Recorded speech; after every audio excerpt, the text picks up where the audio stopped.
J'ai eu le sentiment d'écouter un président de la République qui saisit l'opportunité, on va dire,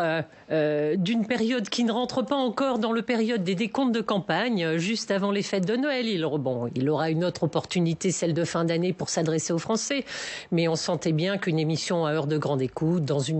sur une chaîne très écoutée, parlant effectivement de son action présidentielle, mais se projetant dans l'avenir, sans être candidat tout en l'étant. C'est peut-être aussi la marque d'une fébrilité ou d'une petite inquiétude par rapport à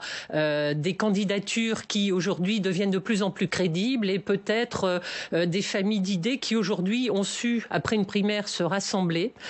porter un projet crédible avec une candidate qui commence à montrer sa capacité effectivement à pouvoir présider aux destinées d'un pays et d'avoir des chances d'y arriver. Ça veut dire que l'exercice d'hier, pour vous, il s'explique par la peur qu'il y aurait du côté d'Emmanuel Macron de la candidature Valérie Pécresse? Qu'en tout cas, ça ne sera pas un long fleuve tranquille et que peut-être que le scénario qui avait été imaginé par la majorité actuelle et par le président n'est pas tout à fait celui qu'il imaginait. En tout cas, ce scénario est en train de se transformer et que aujourd'hui, les Français ont une possibilité, une alternative crédible et équilibré qui montre qu'aujourd'hui, le président de la République devra aussi peut-être regarder les choses d'une autre façon. En tout cas, les choses ne seront pas aussi simples qu'il y paraît et aujourd'hui,